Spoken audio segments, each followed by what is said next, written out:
ngeen ni samedi gi ñu génn xol yi tooy nañu ndax li nga xamante ni mooy xew fële nga xamante ni mooy ca Boffa di ab gox boo xam ne nag ma nga nekk fële ci commune d' arrondissement bi nga xamante ni bu arrondissement bu Niaguis nekk fële ci Ziguinchor région bu Ziguinchor xew-xew ba fa dal askan wi nekk na xew-xew bu doy waar ndax fukki ak ñetti doomi aadama yoo xam ne nag sunuy naataango yu ñu faat ci anam yoo xamante ni anam yu doy waar la loolu nag lañ war a boole tey ji waxtaane ko ana kan moo bëgg tey ji ni jàmm jooju la nga xamante ni jot nañ koo jëmbat suuxat ko mu war a meññ ba ñëpp jariñ ci ko mi nga xamante ni mu jógee fi wala sax mu taq suuf wala ñu xëpp ci suuf ana kooku li ñu war ko identifier war ci mën a waxtaan nag ba trouver ci li nga xamante ni mooy solution maanaam génn ci yoon woo xamante ni ñëpp dinañ ci gis seen bopp rawatina nag askanuk Sénégal wala ñi nga xamante ni ñoom ñoo yeewoo foofu nga xamante ni mooy ci bët saalumu réew mi loolu nag lañ nar a waxtaane tey ji ci seen émission bi ñu duppee et question de l'heure waaye ni ma leen ko waxee rek léegi nga xamante ni sëñ Sidi Mokhtar Mbacké di juróom-ñaareelu xalifa bu Cheikh Ahmadou Bamba Khadim Rasoul làqu na am mbégte nag di dalal ci plateau bi Mouhamadou Bamba Ndiaye di ancien ministre ba pare bokk ci parti bi nga xam ne ci cadre parti bi ñu duppee grand parti di guide religieux Cheikh Ahmadou Bamba ñu ngi lay nuyu. ñu ngi lay fay di fay sama mbokk yu baax yoo bokkal plateau bi. ni ma ko tàmbalee léegi rek xew-xew bi nga xamante ni moo dal ci kaw umma bi daw ci li nga xamante ni mooy confrérie Mouride waaye ci askanuk Sénégal ak aduna wërngal këpp la dal di làquk Serigne Sidi Mokhtar Mbacké doonoon fi juróom-ñaareelu xalif bu Cheikh Ahmadou Bamba déjà nouvelle bi nga ko déggee lan la def ci yow. waaw nouvelle bu tiis la ni nga ko waxee rek ci bi ngay ubbi mooy nouvelle ba xewoon samedi. lu tiis a tiis la bakkanu doomu aadama moom fu mu génne dafay tiis ci doomu aadama yépp waxuma laa nag koo xam ne dafa mel ni suñu kilifa di suñu njiit foofu laa bàyyi ko nii. sëñ Sidi Mokhtar nga xam ne dafa doon représenté lu bari waxuma rek sax ci umma islamique mais ci humanité parce que gépp kilifa goo xam ne da ngay woote jàmm. di ko dox di jéem a dajale nit ñi kooku humanité ngay liggéeyal damay wax sax ne sa jëf jéggi na tarixa waaye waxuma la tarixa mais religion sax daf koy xaw a jéggi boole adduna nit ñi fi nekk ñëpp. te moom ci tànk yooyu la taxawoon moo tax boo demee Touba tey waxuma la Touba rek mais gis nga ko fii yëpp foo mun a dem ci adduna bi da ngay yëg ne xam nañ ne ñàkk nañ nit ku mag koo xam ne dëgg la kilifa Sénégal la woon gu amal njëriñ waa Sénégal waaye gu ko amal adduna bi yëpp comme ni ma ko waxee. te yaakaar naa ne ku seetlu écho yi xam ne adduna bi yëpp ñoo yëg làqoom ñoo yëg gën addunaam te ñoo ko naqarlu waaye nag dogalu sunu borom moom subhanahu wa taala mënuñu lu dul nangu ko. ndax ñu baax ñi nga xam ne ñoo ko jiitu Cheikh Ahmadou Bamba Mbacké radiallahu taala anhu dama jël sax ci diggante bi ñeneen. egg ba ci yonent bi sallallahu alayhi wa sallam yi nga xam ne mooy xayrul bachar ndekam ñoon ñëpp ñoo génn àdduna moo tax lu mu métti métti dañu koy nangu rek xam ne yàgg na fi am tiis la dëgg la waaye ñu delloo ko mbir yi ci sunu borom muñaat di ñaan yàlla mu may ñu xolu muñ di ñaan yàlla itam fi mu féete woon waa Sénégal yëpp féete ko fi waa Afrique féete ko àdduna bi sunu borom moom féete leen foofa. te yàlla mën na ko. monsieur le ministre bu ñu desee ak yow rek ba tey ñu gis ci wàllum xayma ci wàllum natt ci ay chiffres tey jii bu ñu xoolee rek Serigne Sidi Mokhtar c'est très symbolique dafa bàyyi ay chiffres yu symbolique juróom-ñaar ñëpp jàpp ne juróom-ñaar xalif bu Cheikh Ahmadou Bamba Khadim Rasoul toog ci xilaafa wala toog sax ci jël bi juróom-ñaari at yu toftal juróom-ñaari weer. ak yeneen juróom-ñaar yoo xamante ni jot nañu ko leen doonoon juróom-ñaareelu doom tamit bu Serigne Mouhamadou Bara mi way juróomu góor déjà symbolique boobu ñu gis ko ci diine islam symbolique juróom-ñaar mu nekk ci loo xamante ni lu am solo. dëgg la ñoom nitu diine yi ay asraaru kese lañu waxuma laa nag koo xam ne dafa eggoon ci martaba bi mu nekkoon. ñooñu seeni asraar c'est sûr que neexul a comprendre sax xuma laa di ko firi. loolu nga wax ñëpp nemmeeku nañ ko defe naa ne chiffre juróom-ñaari ci lislaam ku ci dellu. dafa bari lu muy junju. sunu borom subhanahu wa taala xam nga ne juróom-ñaari asamaan lay faral di wax juróom-ñaari suuf bind asamaan ak suuf sax dañ naan ci juróom-benni fan waaye dañ caa teg ak juróom-ñaareel ba nga xam ne moo ko mottali. kon mbir yu bari dafay dellu si ci chiffre juróom-ñaar waxuma la nag yeneen mbóot yi ci nekk kon loolu lépp dafay firi ne ki fi bàyyi ko borom mi mbóot la yu baree bari yoo xam naa ne mënuñoo comprendre mbóot yëpp waaye ñi ngi ñaan yàlla taas ñu ci barkeem yàlla mi ko yóbbu mu wutu ko fi ndax moom mën a loon na njaboot gi ci zahir ak ci baatin lu baree bari loo xam ne sunu borom rek lan yaakaar ne mën na ko fay wuutu ba defal ko loola ci ginnaaw. voilà ñu am mbégte tamit di dalal ci plateau bi Goulit Ibrahima Ama Diémé bokk ci kuréel gi ñu dubbee groupe de réflexion pour la recherche de la paix en Casamance ba pare xam-xam màcc ci wàllum taarix maanaam historien Ibrahima par rapport ak xew-xew bi nga xamante ni moo dal ci askanuk Sénégal bu nu jëlee sax li nga xam ne moo xew ci samedi bi tey jii li ñu askanu Sénégal li ñu yeewoo ban jàngat nga ci def. jërëjëf Mansour Sow balaa may jéem a tontu laaj bi ma laaj profiter occasion bi nuyoo ñi ma bokkal plateau bi tey ndax loolu wane na ne rek gis-gis bi benn la xalaat bi benn la mooy jéem a seet jéem a waxtaan pour que réew mi continuer di dox ci jàmm ndax loolu mooy li ñu war donc réew mi day dox am ñu wuy ji suñu borom au fur et à mesure te loolu yàlla moo ko dogalee noonu moo bindee noonu àddinaam donc te yàlla bépp événement ba mu teg suñu kanam mooy dogal normalement war nañ ci am jàngat bu ci war a jëlee effectivement samedi bi passé la ñu dund lu ñu déggoon ñun ñëpp mu bett ñëpp ñu nekk di ko jooy di jéem a xalaat ba bëgg a comprendre li xew pareegu ñu ci loolu mu dogal li mu dogal biig ci guddi mais ñëpp war nañu delloo si seen xel ne xëy na moom kenn la te moom mooy def lu ko soob te kenn du ko ci laaj dara lu dul nangu ne rek moom moo def li mu def mais yaakaar naa ne de temps en temps ab réew bu ngeen doxee ba tollu diggante da ngeen war a xalaat taxaw xalaat fu ñu jógee ba fii ak fu ñu jublu est-ce que foofu la wala du foofu ndax le ministre Bamba Ndiaye wax na ko sànq nee na ay nitu diine yu bari nekkoon nañ fii ci réew mi ay nitu diine sax yàlla dem na ba am na ñoo xamante ne seen laxu dafa am lu muy wone lu mu war a indi ci ginnaaw que nit ñi gis ko maanaam alerte la war a doon ma boole ci sax ne bi may ñëw lañ ma woo itam di ma taggee koo xamante ne itam fële Casamance pratiquement am na fa taxawaay bu mu xaw a waxuma ne toll ni ku ñuy nekk di waxal mais imam Bachir Sagna bu Mandégan doomu Arfanke moo Sagna itam làqu na tey n'est-ce pas donc foofa fu nga xamante ne samedi loolu xewoon na fa cela veut dire que ñun ñëpp benn lañu ñuy ñàkk lii ñàkk lële war nañu ko jooy waaye itam ñu delloo si suñu xel xam ne rek àddina moo ñu bind te àddina bu melee noonu ñun kenn ku nekk war ngaa xalaat bés booba nag bi ngay jàkkaarloo ak sa borom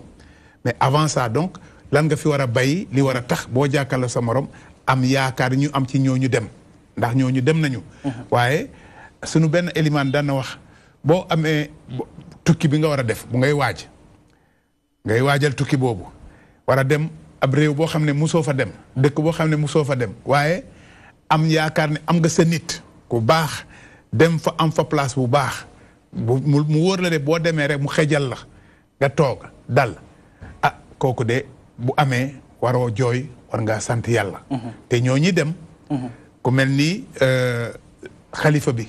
bu mag bi laxu démb sëñ Seydi Maxtaar Mbay voilà kooku wóor na ma ne li muy am te ci yaakaar askanu Sénégal yëpp bu ñu gëmee jàpp ne loolu la ma yaakaar ne dinañ am fu ñuy dal boo xamante ne ñoom ñëpp dinañ kontaan ndax buy ko yàlla fayee lu mu liggéey àddina macha allah fay ko lu jabootam liggéey fay ko lu waaye waajuram liggéey. ma yaakaar ne Sénégal yëpp dina ci jaar. Sénégal yëpp dinañ ci du ko naatal ak sous région bi sax ci boppam. donc loolu laa amoon li may wax ci. ñaar ñooñu. Aliou ñu am mbégte tamit di dalal ci plateau bi Aliou Sané di xam-xamam màcc wala sax mu bokk ci ñi nga xamante ni dañuy fexe rek ba ñuy aar alam gi. mu nekk koo xamante ne dafa sës rek ci Ali Haïdar mi fi nekkoon ministre de l'environnement Aliou déjà par rapport ak xibaar bi nga xamante ni moo dal ci askanu Sénégal ñu gis ko ba ñu jógee ci atum 2017 mu metti woon lool rawatina nag ba nga xamante ni Tivaouane ñu ñàkk seen ñaari xalif généraux yi Pire ñàkk xalif généralam mu doon lu xamante ni metti woon na ñu ko doon tiis lu ñu dugg ci atum 2018 bi suñu borom defati ni askanu Sénégal déjà lan lañ mën a lire rek par rapport ak à travers ak xew-xew yi. jërëjëf Mansour maa ngi nuyu kilifa yi ma toogal di nuyu monsieur le ministre di nuyu monsieur Bodian di wax ne am nañu naqar ak tiis maa ngi jaal xalif général sëñ Mountakha di ko jaale ki nga xam ne moo fi jógee di sëñ Sidi Mokhtar di ko jaal umma islamique bi yëpp waaye di ko jaal bépp religieux yaa xam la religion chrétienne ndaxte moom ñëpp la fi nekkaloon di dox pour tarixa yi diine bi doon benn muy naqar boo tiis boo xam ne ñun ñëpp tey wax dëgg yàlla laal nañu te muy doon perte tamit waaye inna ilaahi wa inna ilayhi raaji'uun ma dolli aussi di jaal ñi nga xam ne ñooy njabooti ñi nga xam ne ñoo ñàkk seen bakkan Casamance ñooñu tamit jar nañu jaale di leen wax ne masu coono ndax lii leen dal tamit lu metti la di associé wu di jaale tamit imam bi nga xam ne moo génn Casamance boole si associé sax di jaale père Charles Bassène xam ne kilifa bu mag la woon moom it génn àdduna bu yàggul di ko jaale waa Casamance yëpp donc di wax ne vraiment temps yi moom li ñu daal moom yàlla nag àdduna noonu lay doxee lu yàlla def rek noonu la te lu jot mu def wax nga ko léegi c'est l'homme des sept te yàlla moo xam lu tax mu toll si noonu mu dal foofu 7e fils du sëñ Touba 7e xalif 7 ans si xalifa et 7 mois vraiment ça fekk ci jumaa ji nga xam ne juróomi sorolo mu def ko 7 magnifique voilà loolu c'est magnifique c'est la volonté yàlla na yàlla tàbbe ñu seen i barke voilà yàlla bu ko cat jiitu ci bàmmeelam dañu am mbégte nag di dalal ci plateau bi El Hadji Sarr di responsable politique bu Alliance pour la République fële ci Ziguinchor El Hadji fi nga egg ci waxtaan wi foofu la ñuy tàmbalee rek muy xew-xew bi nga xam ne moo dal ci askanuk Sénégal ak làqu gi nga xamante ne xalif général bu kull murit di sëñ Sidi Mokhtar Mbacké doon juróom ñaareelu xalif bu Cheikh Ahmadou Bamba Khadim Rasoul làqu gi mu làqu déjà nouvelle bi nga ko déggee lan la def ci yow. jërëjëf Mansour maa ngi remercier sama mag yi ma fi fekk ñenn ñi sama nijaay monsieur le ministre di jaale Sénégal di jaale askan wi yëpp ci li nga xamante ne ni moo wàcc sunu kaw effectivement nouvelle bi biñ ko yëgee ñun ñëpp am nañu naxar nga ngay tarixa murit wala bokk ci beneen tarixa nga nekk diine l'islam wala beneen diine xalifa bi xam naa ñi fi jiitu wax nañ ko am na li nga xamante ne ni jot na ko symboliser ci Sénégal ci rapprochement en tout cas entre tarixa yi mais aussi ci rafetal bi nga xamante ne ni jot nañ ko fi liggéey ci diggante tarixa yi maa ngi gis benn image bu ma frappé depuis démb ci guddi mooy moom ak Al Amin bi ñu toogee ñoom ñaan yëpp ñu lëngante tey yàlla def ñoom ñëpp ñu nekk ci seen wetu seen borom di ñaan yàlla xaral leen aljanna liñ fi liggéey aussi yàlla fay leen ko voilà loolu lañ doon tàmbalee rek muy par rapport ak xew-xew bi nga xam ne nag moo dal ci kaw askanuk Sénégal waaye tamit dal ci kaw àdduna wërngal këpp waaye li ko jiitu xam ngeen ni ci samedi bii nu génn xew-xew dal na tamit ci askanuk Sénégal ndax gox ak goxaat bu mënti nekk Sénégal rek lu ñu dal ci sunu Sénégal benn bopp la kenn mën koo xar ñaar ndax xam ngeen ni xew-xew bi xaw fële ca ba fa nekk na loo xamante ni lu doy waar la fukki nit ak ñett ñoo xamante ni dañ leen a faat ci anam yi ñu leen faate nag anam yu doy waar luñ mënoon a séntu la wala luñ mënoon séntu la suñu naataango bi nga xam ne moom El Hadji Moussa Bey am nañu mu dajal ñoo xamante ni nekk nañ ca gox ba dëkk ca gox ba pare am fay ndombay tànk lii lañ ko tontu. Aménagement du territoire bu département bu Ziguinchor moom conseiller départemental bi di fàttali sax xew-xew yi njëkk laata jëye bi ni mel di am. dafa amoon benn camion boo xam ne moom la ñu jàppoon côté Bignona ñu ne ay rebelle ñoo bett gars yi di exploité gars yi daw bay oto bi. rebelle yi lakk oto bi. foofu affaire bi am ci dëkk boobu sax ci forêt boobu bu ñuy wax forêt Bayot. waa comité villageois te dëkk Toubacouta seen xale yu góor yi. jàpp nañu foofu ay nit yoo xam ne dañu ñëwoon pour góor garab. te loi daf ko tere. dañu leen jàpp ba pare lakk seen saret yi. léegi lakk saret bu ñu lakk noonu saret moom la gars yi dem plainte ci tribunal pour ne ñii ñoo ñu jàpp ba pare lakk suñu matériel. gars yi jàpp tëj leen. mais kii dagg kii góor garab yi moom mu rëcc nekk fële. ñële bi ñuy génn 1 mois ci weer boobu sax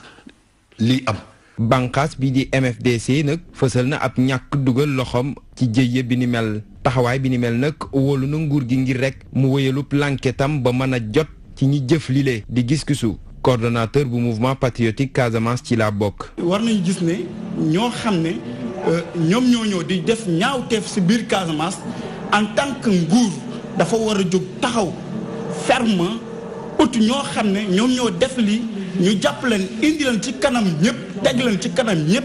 wan leen li ngeen def ni du yoon parce que tey benn doomu aadama kenn waru ko faat kon tey rebelle yi dem nañu ba ñu ne bokkuñu loolu sant yàlla bu baax la. kile nag fi ne woon député di ñaawlu it ñàkk waxtaan bi ñu nemmeeku ni ki atum 2014. fetal yi takkuñu ne veut pas dire que jàmm moo amoon loolu moo nax di bëri premier élément. deuxième élément pour nga xam ne jàmm sax amul man la depuis 2014 ba nii amul kenn ci président ñu muy yaakaar ne ñu ngi koy doxal pe ku fëgg buntu chef de guerre yi parce que chef de guerre yi ñoo tëj seen bunt bëggatuñu daje avec les intermédiaires. lan moo am bu dee mën ma ci dugg lu trop mais depuis 2014 ba léegi dugguñu fen jàmm bu ñuy waxtaane di koy waxtaane depuis temps Abdou Diouf Abdoulaye Wade ñëw ba président Macky Sall ñëw chaque jour ñu ne dañuy woote pour waxtaan jàmm ñun Casamance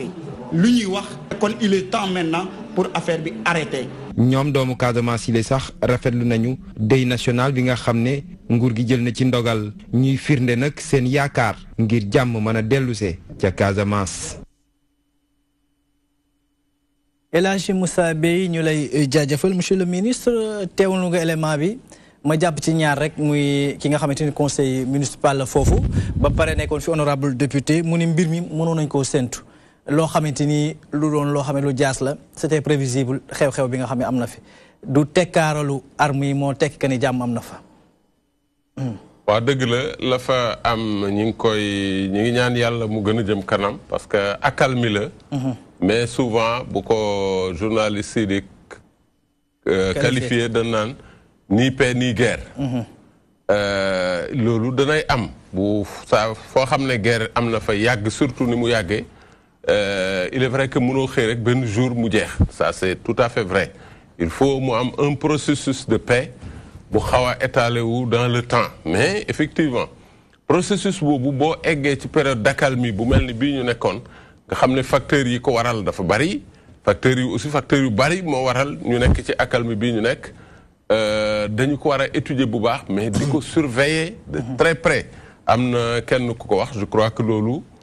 c'est extrêmement important maanaam di surveiller parce que foofu moo jar a surveiller ndax loo xam ne dafa demoon di tàkk nit ñi reyante alhamdulilah yàlla def ñu dem ba armes yi noppi ñëpp ne tekk touristes yi sax tàmbaliwaat di ñëw defe naa ne loolu situation favorable la boo xam ne ñëpp nag dañoo war a àndandoo di ko surveiller defe naa ne foofu nag la ñu defewaat jikkoy sénégalais sénégalais ñaare xëy na bari na lu ko yàlla may ci xel ak yu bari waaye dafa manqué rigueur aussi ci doxalinam ci yëpp nag ba ñu fi nattu bateau la Joola dalee dañu ne woon lii duutu fi am duñu surchargé plus jamais ça mais gis nga tey boo xoolee oto yeeg ni mbir yi doxee da nga naan sax est-ce que ñii mës nañoo am benn nattu dañu gaaw fàtte te duñu doxale ak rigueur ma foog ne lu mel ni parce que mbir mi aussi bu ñu nëpp-nëppal li nga xam ne moo ko sooke li ko sooke defe naa ne léegi analyste yëpp ak ñi fekkee ànd nañ ci d'accord ne coupe de bois bi la coupe de bois bi ku nekk jàpp na ne c'est illégal d'abord parce que c'est une forêt classée ensuite foofu du zone boo xam ne jàmm amagum na fa ba état sax ci boppam di commencer di fa def dara wala keneen ak keneen donc kooku ay individu waruñoo jóg dem di fa wuti ay bois risque la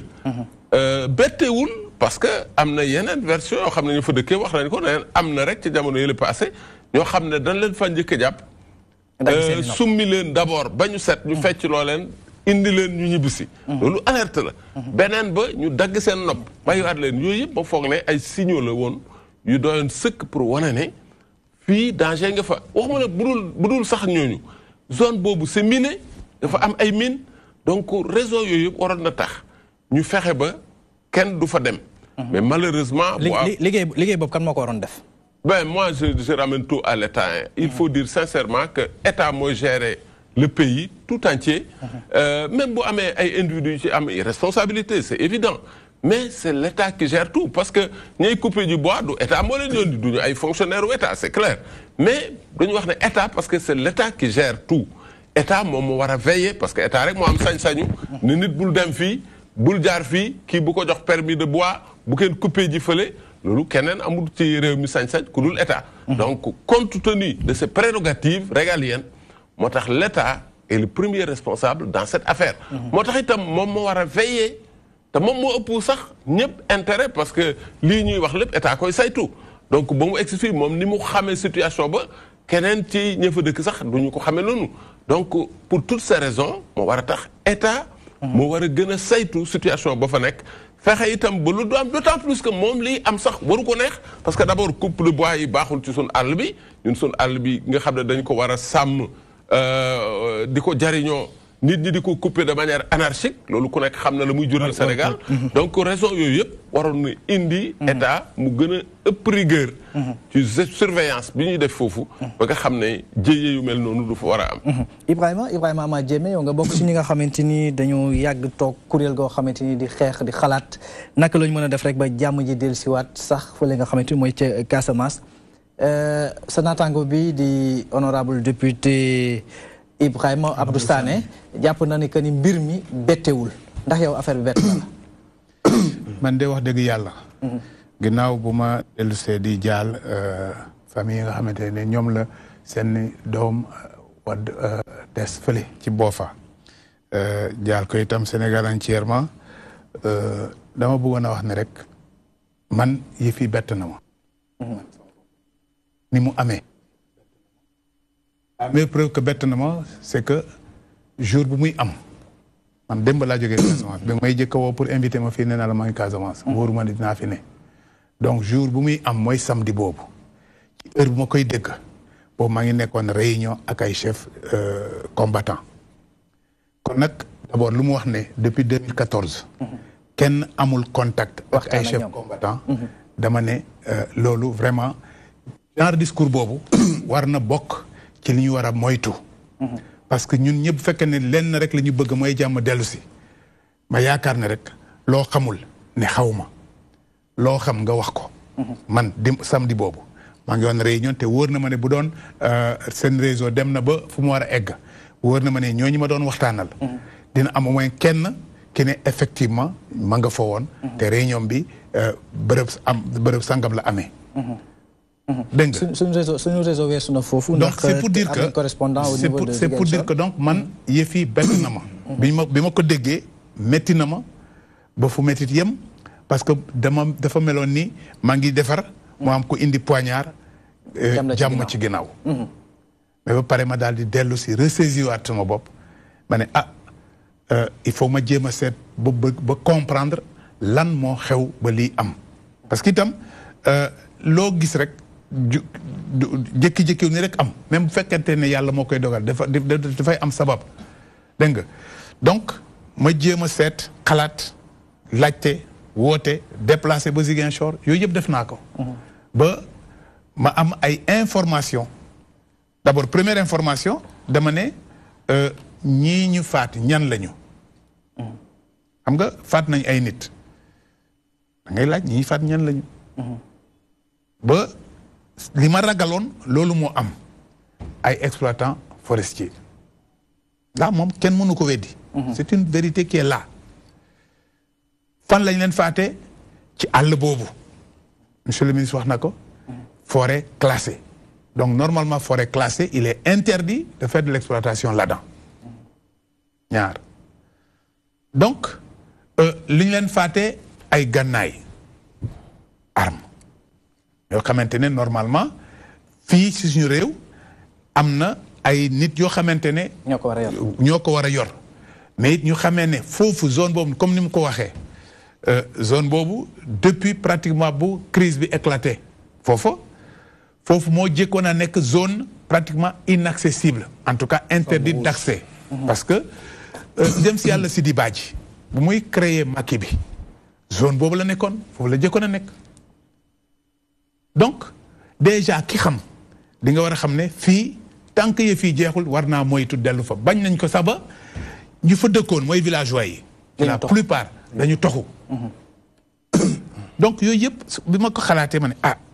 mais alors kan moo ko war a def ba léegi gisuma benn sénégalais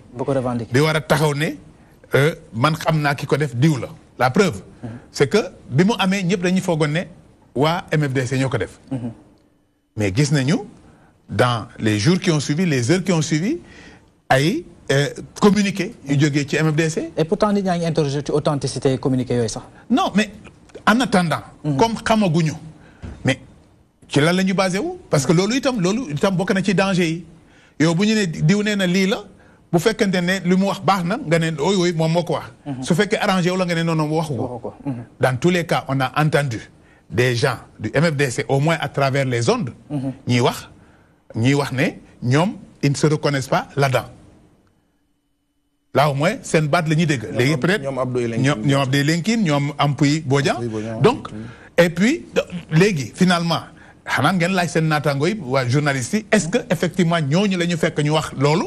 parce que quand même c'est trop facile de dire diw nee na lii non c'est pas authentique finalement kan mooy authentique donc moi je pense que contexte bi c'est que nous sommes dans une zone assez compliquée puisque c'est une zone compliquée kenn ku nekk war ngaa moytu di dem foofu surtout bu fekkente ne am na ay alerte yu posé donc loolu laa amoon lu may wax métti lu encore li xew mais peut-être ci waxtaan bi dinañu dellu si waat El Hadj ngay ndaw loo xamante ni da nga yëngu ci wàllu politique am ay ndomboy tànk foofu nga xamante ni mooy ca gox boobu léegi nga xamante ni mooy Ziguinchor région la moom moo coiffé gox boobu nga xam ne xew-xew bi ndax jàpp nga ni ci genn wàll ñoom dañoo dugg ci zone rouge foo xamante ni normalement waruñu foon teg seen tànk ci lu njëkk rek balaa ñuy dugg ci beneen analyse. D'accord en fait comme ni mu ko waxee damay déjà présenter sama condoléance ci famille ba noppi offusqué wu. ci li ma fi jot dégg ci reportage bi. parce que Abdou Sané ku ñu xam la ku ma xam la ñii ku ñu xam la te aussi ñun. Ziguinchor Casamance laa mën a wax fa la ñu dëkk fa la ñu xam problème bi lu ñu yàgg dund la ñu suivre ko parce que nit ki tamit boo dëkkee ci gox dara di fa xew boo taxawul pour wax nit ñi lu fay xew du nit ñi ñoo la koy wax il se trouve que tey ku taxaw mu ne discussion amul depuis 2014 loolu xel mënul nangu loolu parce que nag ñun ñi nga xamante ne ni dund nañu crise bi muy nekk ci digg dooleem dans les années 90 ba ñu dugg ci année 2000 yi ba tey crise bi ñun dañ ko vivre ci début bi ci milieu bi ba fi ñu toll tey te jàmm jooju ñi nga xamante ne ni comme ni ko monsieur le ministre waxee accalmie boobu noonu nit ñi relever foofu mais xam nañ ni que ni bu amee c'est parce que am na ay jéego yi nga xamante ne nit ñi def nañ ko ci des deux côtés nag d'abord du côté des combattants parce que dialogue mënul am fu ñaari parti toogul combattants yi wane nañu seen disponibilité pour génn Macky bi indi une solution pacifique moo waral aussi nguur gi bi mu ñëwee ak les intermédiaires parce que nguur gi dafa jël ñi nga xamante ne ay kilifa lañu ay notable lañu nekk ci gox bi xam gox bi ba pare am lu ñu tekki ci réew mi ñu dénk leen dossier bi et ils l'ont traité de façon responsable parce que bu dee lii fi xew ñun ñëpp naqarlu nañ ko waaye aussi mën nañu rafetlu aussi ñu toog juróom benni at en tout cas ñun de bi crise bi amee ba tey c'était une première que ñu mën a toog 6 ans bakkan rotul Casamance loolu tamit nit waru ci mën a bañ a bàyyi xel pour répondre à question bi nga fi wax léegi noonu. man li ma jàpp mooy Boffa c'est comme Koungheul territoire national la zone rouge du man maa koy déterminer du keneen moo koy déterminer xëy na état moo am prérogative ne fii zone rouge la nit bu mu fa teg tànkam mais li nit ñi mën a relever te muy dëgg mooy di que ni la paix n'est pas définitive te kenn waxul ni que ni jàmm total am na Casamance te tey bu ñu demoon ba am sax am na li nga xamante monsieur le ministre wax na ko fi mooy bari na ay zones yi nga xamante c'est des zones minées am na ay zones yi nga xam ne ngànnaay nga fa làqu donc loolu tamit il y va de la responsabilité de tout le monde parce que aussi l'État et principalement de l'État aussi. Oui, absolument. L'État en premier chef. L'État en premier chef et je pense que ni du pour défendre position État mais ñun li nga xam ne ñoo fa dëkk gis nañu quand même les forces de défense nga xam ni ay jàmbaar lañu ay sénégalais lañu de tous bords yu fa nekk pour sécuriser les populations parce que crise bi li ko lal mooy pendant 10 ans yi ñu jóge ci ginnaaw sax nekkatuloon rébellion nekkatuloon une lutte d'indépendance mais ay banni ñoo jógee partout ci biir réew mi ñenn ñi dans les pays avoisinant le Sénégal ñu ñëw dugg fa di koj population yi di nangu seen alal donc loolu tamit jàpp naa ni état góorgóorlu na ci ba tey loolu yëpp lu bari mu wàññeeku mais lii am ci wàllu exploitation àll bi ak bant yi ni ñu koy daggee jàpp naa ni même bu dul rébellion population yi nga xamante ne ñoo fay dund rafetlu wuñu ko mais ñàkk koo rafetlu tamit mënul justifier nga jóg di naan da ngay def justice bay dagg ay nopp nit ba tey ñu dund ci li nga xamante jot nañ ko dund muy lu doy waar Aliou piste yu bëree bëri ñu bari ni ko monsieur le ministre waxee léegi danoo jàpp ci benn mbir que ni déjà zone bi ñu dem zone bu ñu aaye la gox boo xamante ni war ñu fa woon a dem en tant que ay civil ci geneen wàllu ñu jàpp nga ni dagg bi nga xam ne dañ koy dagg bant yi nekk na loo xam ne buñ ko waxee buñ ko waxul yëpp metti na askan wi nga xamante ni ñoo bokk ci gox ak goxaat yooyu la yow nga bokk ci défenseurs yi nga xamante ni aar alam gi déjà bi nga déggee coow li ak nature bi mu eggee bi ñu leen faate ban inspiration ban commentaire ngay def ci loolu ci lu njëkk. waaw damay rejoindre sama co-débatteur li mu wax léegi nul n'est au-dessus de la loi. may ñu kenn ngay faat bakkanu nit ak lu mu munti doon. quel soit le motif. quel que soit motif bi. kooku moom Sénégal ñun coutume bi ñu am tradition yu ñu am loolu moom amu fi. kooku moom dañ koy condamné waaye tamit ñu nangu ne ñun day bettuñu xam nga lu tax. ci naka. voilà parce que yàgg nañu wax ku déggul ay laay daar fi kan moo ko déggul xam nga intérêt fu mu nekk. adduna bi sax boo gisee muy jaxasoo léeg-léeg intérêt financier yi la économique. Sénégal li fi ne ak Casamance lu muy représenté kuy xalaat waroon nga xalaat ne foofu xeex du fa ñàkk xuloo du fa ñàkk teesante du fa ñàkk parce que clandestin yi ñu ngi fa braconniers yi ñu ngi fa àll ba la mu denc si richesse ay nit yoo xam ne wutum alal lañu dañ fay dugg te aneen nit nekk seen ginnaaw yor seeni alal parce que la fa nekk lañu soxla parce que amul fépp wala région Sénégal yëpp la ngay fekk Casamance doo ko fekk maanaam yan nit ñoo làqu seen ginnaaw mën a waaw doo xam nga doo mën a tudd tuur waaye li may wax monsieur le ministre xam na ko li may wax renseignement yi xam nañ ko àll Casamance fi des gars yi ñu ngi koy rajaxee dénoncé nañ ko fii dégg nañ fi Aïdar mu wax ba même le chef de l'église ànd na si waa Casamance ànd nañ si man kañ laa jógee Casamance maa ngi woon Djibélor toog naa 1 heure de temps 1h30 waxtaan ak Olivier Damien qui était un lieutenant de Diamacoune def exil 8 ans en Guinée-Bissau xam nga lu ma wax dafa yëkkati benn moule bu ñuy defaree brique mu ne Sané voilà notre arme maintenant lii mooy suñu gànnaay ñun dañuy defari brique pour tabax Casamance. C'est vrai que am na ay problème yu ndaw parce que si biir même rébellion bi dañuy gis ne ñii dañ leen favoriser ñii favoriser ñu leen gis nañ ne tamit ñi ngi diingaat armée mais lii kii def lii warul def lii loolu du wax bu xaj fii sax. mais pour wax la ne lu bari comme ni ko saa waay waxee li ñu war a régler des na lu bari kenn mënul wax ne la paix est définitive. mais nag li yëngal tey Casamance comme ñun ko waxee ñun si njëlbeen dootul MFDC dootul rébellion wàllu àll bi la la ne si àll bi waxuñu sax foncier bi parce que foncier mun na yëngal dëkk tamit ku nekk dañ la war a jox sa gëdd tey ñun ñi nga xam ne ñooy protéger l'environnement dañu naan population yi soyez nos relais ou soyez les relais de l'État maanaam mel leen ni yéen a fi nekkal nguur sàmm àll bi waaye waxuñu kenn mu rayee waxuñu kenn mu dóore tey li am Casamance dañu gis ne dëkk bi yëpp jeex na dara amutu fi li fi des as néew boo xoolee di nga gis ne Dakar jën yi bari na fi pêche bi mi ngi dox soo demee Casamance di nga gis ne àll bi am na maanaa li des ci réew mi bareetul waaye ñi nga xam ne koom-koom a leen tax a jóg ñoo bëgg a saax-saaxee li fi des nag te gis nga askan am na lu ñuy wax autochtone monsieur le ministre xam na ko boo demee Canada am na ministre des autochtones ñu war a jox cër la ñu war a respecter la ñu parce que nag lébu yi dañuy wax la woon fa woon na woon.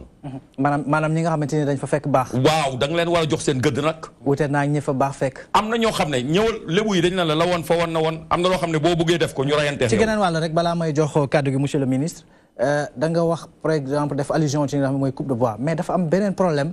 latent bu fa nekk muy coowal déjà dégg nañ ko ci jamono yu weesu muy lu jëm ci wàllu zircon bi nga xam ne moo nekk ca Niafran ñu bari jàpp que ni foofu tamit. coow buñ ci jógul coow mën na faa juddoo ba indi fa ëllëg ak si biir uwa maanaam Casamance trésor la boo xam ne dañ ko war a sàmm état taxaw jël cëram jox cër bi waa dëkk ba parce que nag l'état est un support un appareil organique structuré reconnu sur lequel tout pouvoir a besoin d'exercer son autorité maanaam boo fekkee waa dëkk nga bëgg fa def dara waa dëkk bi ngay waxtaanal ñu ànd si defa ko yow loolu dafa am solo yaa ngi dégg ñu naan la ay comité de gestion da ngay ñëw Dakar sax ñu naan la li comité de gestion maintenant xam nga parce que nit ñi dañuy organiser léegi mooy li ñuy wax la gestion participative maanaam nit ñi ñoo war a gérer seen bopp as seen i alal waaye dematul noonu léegi ut kutu koom-koom yi même soo adduna bi soo xoolee loolu tamit damay toujours interpeller monsieur le ministre xam nañ ne monde bi c'est le monde des lobbying c'est le monde des businessmen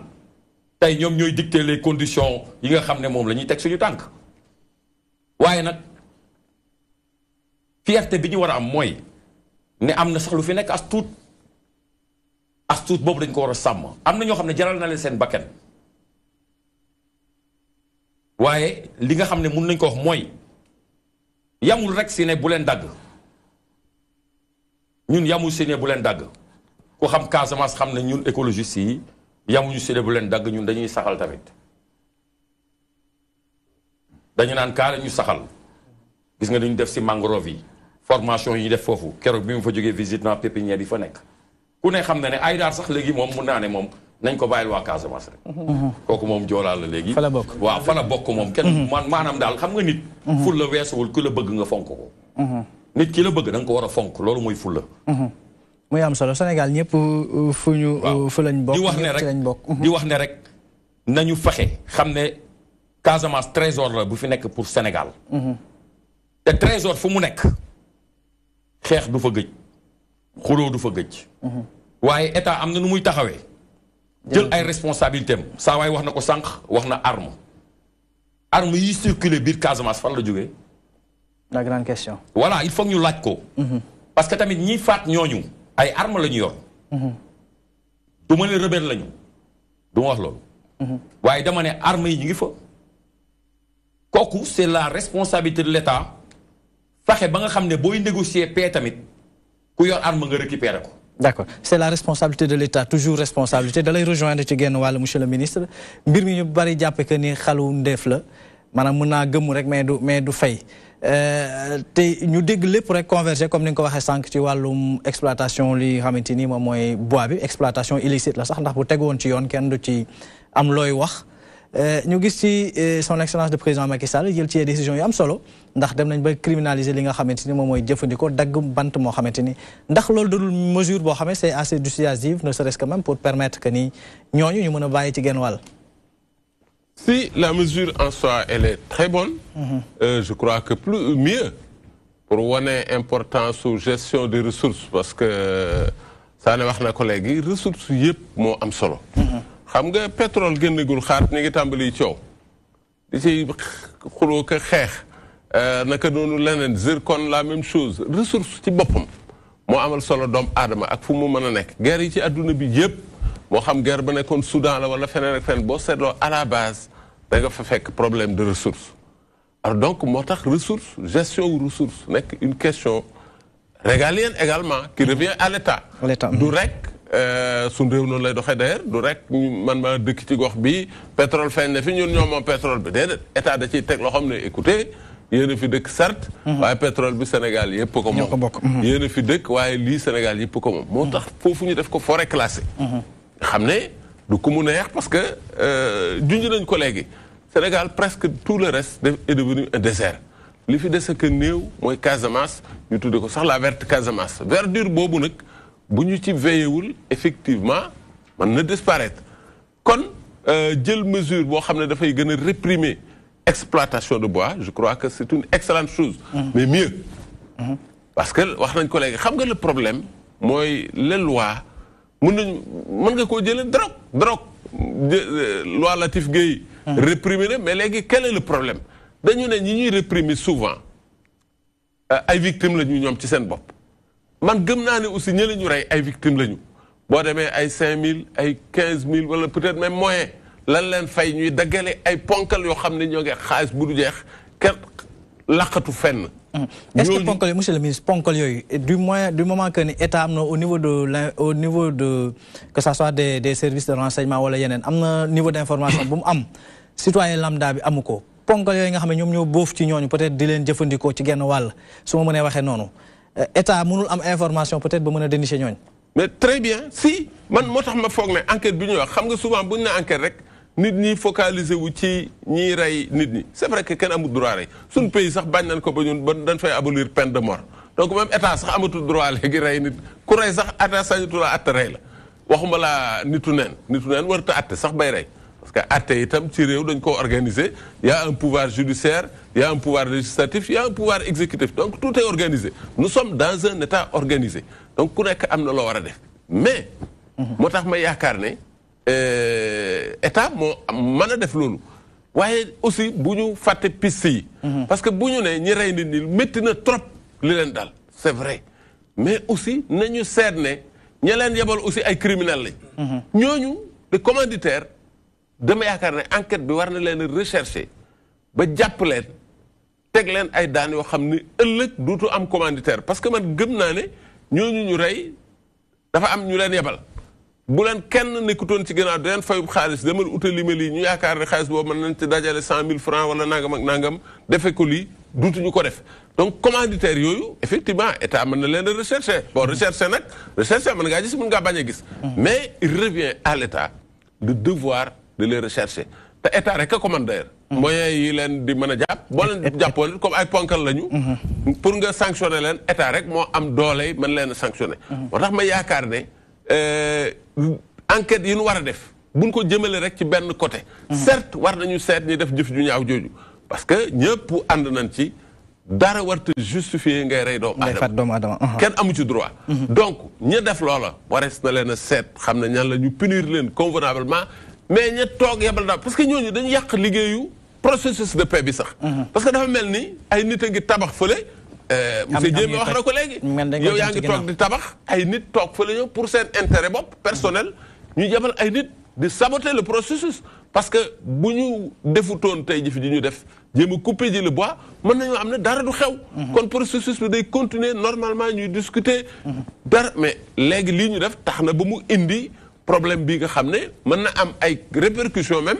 sur le processus de paix donc il est important effectivement qu'on recherche ñi nga xam ne ñoo rey ndaw yooyu waaye itam ñu rechercher commanditaires yi nga xam ne ñoo yebal ndaw yooyu parce que man dama jàpp ne ñaar ñi ñoo yem crime ñoo ànd ñu rechercher bu weesoo ndaw ñi nga xamante ni ki leen faat wala ñi leen faat ñu rechercher leen ñu xool tamit ñooy commanditaires yi qui a intérêt aujourd'hui à ne serait-ce que même comme ñu ma ko tuppee les fossoyeurs de la paix maanaam def ci cere ji suuf je pense que d'abord je vais partir d'une petite histoire bi xew ci réew mi te nit ñi peut-être bàyyuñ ci yoon xel je crois que il y a un mois ou un mois plus amna benn vidéo bu ñu balancé woon ne que oui bu leen jëndati di tax Casamance parce que di tax Casamance day rayé. Je sais pas si vous avez suivi. Bien sûr. Et il y a eu des réactions. Je remercie Eblin Salomon qui a eu une réaction très rapide et je crois que depuis mu waxee ci lay fi arrêté. ñun ñi dëkk Casamance xam nañ ne am na ñaari façon di tax ay dax bu ñuy lekk boo demee gis ko sax moom ñëpp a ci ji ngiro dem pour lekk ko mais am nañu itam boo demee nga xam ne bii di tax kenn du ko lekk. Donc kii dem indi di tax boobu nekkul waa Casamance c'est sûr. ndax xamu ko. xamu ko. mais li ko indi mooy dem dëkku jàmbur yow nga bëgg leen wan ne yaa leen gën a yeewu fu ñu ne fii baaxul kenn waru faa dem yow nga dem fa bu lu ñu ne lii baaxul kenn du ko jël yow nga jël ko. Voilà les conséquences et certainement effectivement am na dit genre di tax boobu yegg si na ba Dakar mais bi ñuy waxee ba ay waa Eaux et Forêts ñoo xamante ne ñooñu seen xam-xam ci loolu la dem. ci la ñu bàyyi di tax boobu kenn déggatul ne bu leen jënd di tax Casamance. Donc ma bëggoon a wax ne. C'est vrai que waa Casamance là je suis fier d'être Casamançais. Mais itam je sais que la Casamance est une région parmi les autres régions du Sénégal te yàlla mi nga xamante ne dara tëwu ko. xam nga Casamance dañu ne foofu la yëpp am mais bu ñu seetee depuis 2 ans maintenant mais lu ñu découvrir ci pétrole au nord du Sénégal n'est-ce pas mais c'est sans commune mesure ak pétrole bi amoon Casamance pourtant pétrole boobu amoon Casamance bi ñuy découvrir rek à des pratiquement mën naa ne année boobu le problème yi commencé Casamance donc war nañu def attention bu ñuy tenir discours ma yaakaar ne war nañu tenir discours bu responsable discours d'équité. La Casamance n'est pas la seule région qui a tout et les autres régions n'ont rien. Ça c'est vrai. Région bu nekk am na lu ko yàlla jox. Par exemple, il y a de l'or à Kédougou. Mais l'or, c'est une richesse. Il y a du marbre à Kédougou. Il y a du sel dans la région de Fatick. Il y a les phosphates. Tous les cultivateurs du monde cherchent des engrais. Et aujourd'hui au Sénégal, les seules régions qui nous donnent des phosphates, c'est la région de Thiès et puis la région de Matam. Donc, c'est pour dire que les cultivateurs de Casamance n'ont pas besoin de ces engrais-là. Aujourd'hui, tout le monde construit en ciment. Mais le ciment est parti d'où?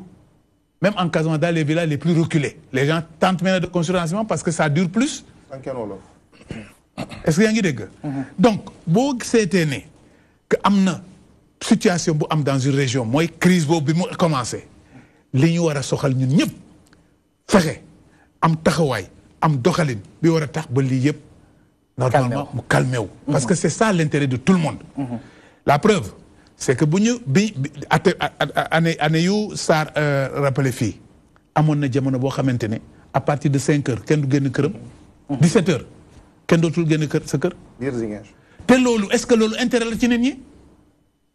kon pour quelle raison chaque fois que bu ñuy dem bu am rëx-rëx ci processus bi ñu yaakaar ne rek oui c'est parce que les gens ne discutent pas nangam na am na si ñoo xamante ne dañuy wone mbégte. Pourquoi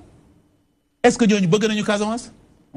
waaw léegi loolu lañ bëggoon a xam. kan moo am tey intérêt bëgg a yàq li nga xam ne moom lañ construit depuis des décennies aussi. xam nga wax naa fii. ba ma tudd ay armes. ay armes man damay faral di wax ne en toute responsabilité saa yi ma toogee de ak certains de ces chefs du Macky. dama leen di wax ne xaw ma fan ngeen di jëlee seen gànnaay waaye bu ngeen seetee dans toute la sous-région amu fi benn pays buy defar ay gànnaay te yéen. léeg-léeg ñu xam ne yéen a ngi ci ay situation yoo xamante ne yu doy waar donc gànnaay yooyu soit ay nit moo leen koy may mais ñooñu bëgguñu leen soit ay nit ñoo koy jënde jox leen ko ñooñu itam dimbalewuñu leen même damay faral di wax ne même suñu état boppam ay gànnaay yu muy am mais monsieur le ministre du ma bàyyi ma wax loo xam ne lu amul mais nan lañ koy amee ci ay dimbal. dimbal boobu au lieu nga jëmee ko ci leneen nga jëmee ko ci ay gànnaay pour que justement ñiy defar gànnaay ci seen réew ñooñu seen koom gën a dox kon nag ñun waroon nañu moytu ñooñu ñuy jox gànnaay yi war nañu moytu di utiliser gànnaay donc intérêt bi bu ñu waree seet ñan ñoo war a am intérêt situation bu continuer mais ñoo xamante ne ñu ngi ci ay business yoo xam ne ñun sax weesu na suñu njort parce que mënuloo xam ñooñu moom xanaa duñu ay sénégalais. mën naa am sañu bañ a nekk ay sénégalais. parce que par exemple les narcotrafiquants là la plupart du temps ñuy jël ay avions ñëw maa ngi fàttaliku jamono bu monsieur James Yàlla Djibo Ka nekk woon fi ministre de la pêche. Mais la cocaïne qu'on a retrouvée ñu sànni ko ci géej bi ba mu dem teewe fale tefesu Mbuur bi fan la jógee jógewul Sénégal. Donc ñooñu ce sont de grands cartels te loolu rek la ñuy dundee. Donc bu ñu gisee zone boo xamante ne am na tuuti lu leen may pour mu doon yoon mooy ñu daal les couloirs mais dañu koy exploiter. Donc à partir de ce moment boo seetee toute l'Afrique subsaharienne là aujourd'hui naan Sénégal fii c'est la Casamance Gambie fii la woon Guinée-Bissau nga traversé dem Mali mais tout le nord du Mali là dem ba génne ay Tchad ak ñoom seen c'est quoi pourquoi tout le temps des problèmes. mais te boo demee ñooñu lan la ñuy nekk di xëccoo dara lu dul contrôler yooyu piste pour que mu doon pour ñoom lu ñuy am nu ñuy dajalee ay alal. C'est tout. Donc c'est pour cette raison. Les ennemis de la paix du Sénégal, n'est-ce pas, ne sont pas forcément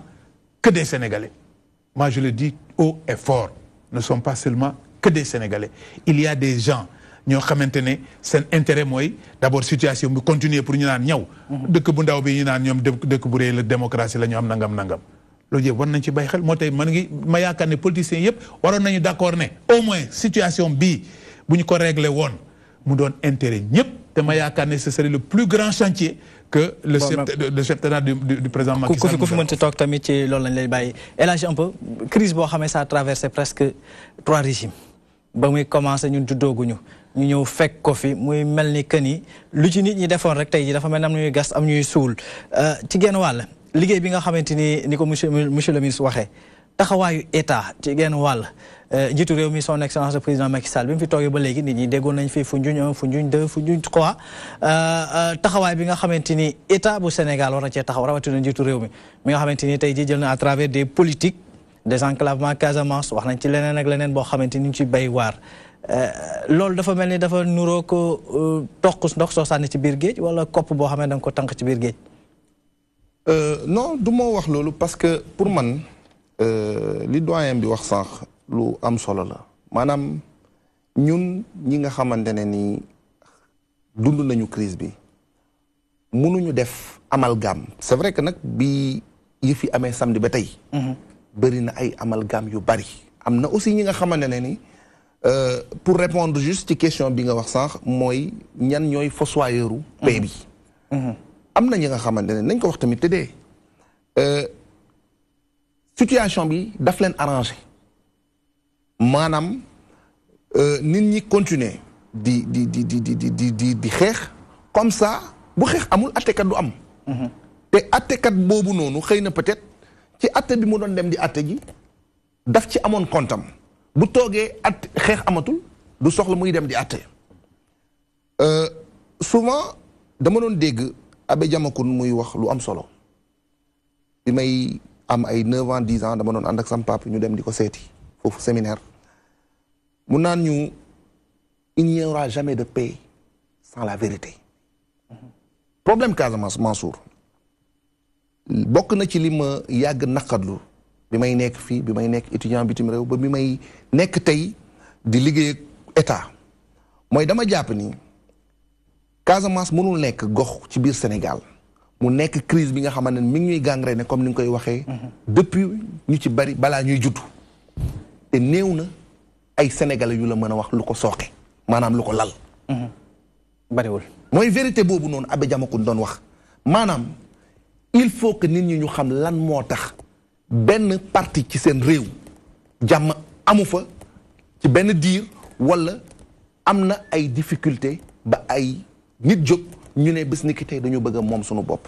dama jàpp ni devoir de vérité boobu historiens yi nekk fi amel nañ ko askan wi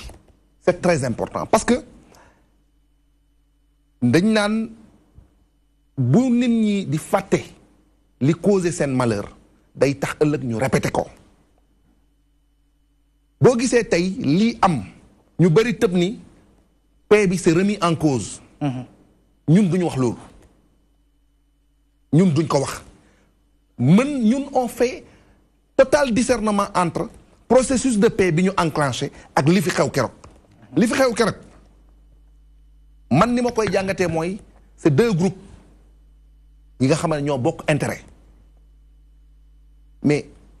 parmi ñi ne ci àll bi dafa am ñi nga xamante ne ni ko grand bi waxee sànq ñoom ils ne vivent que de ça maanaam dafa am ay lobby yu am doole yu nekk seen ginnaaw di leen di permettre ñoom ñuy mën a couper une bonne quantité ci garab gis nañ ko fi bi fi régime Jammeh nekkee ay armes ay garab yu doon transiger Casamance di dugg Gambie di dem Chine ñooñu am nañu xaalis am nañu ngànnaay am nañu pexe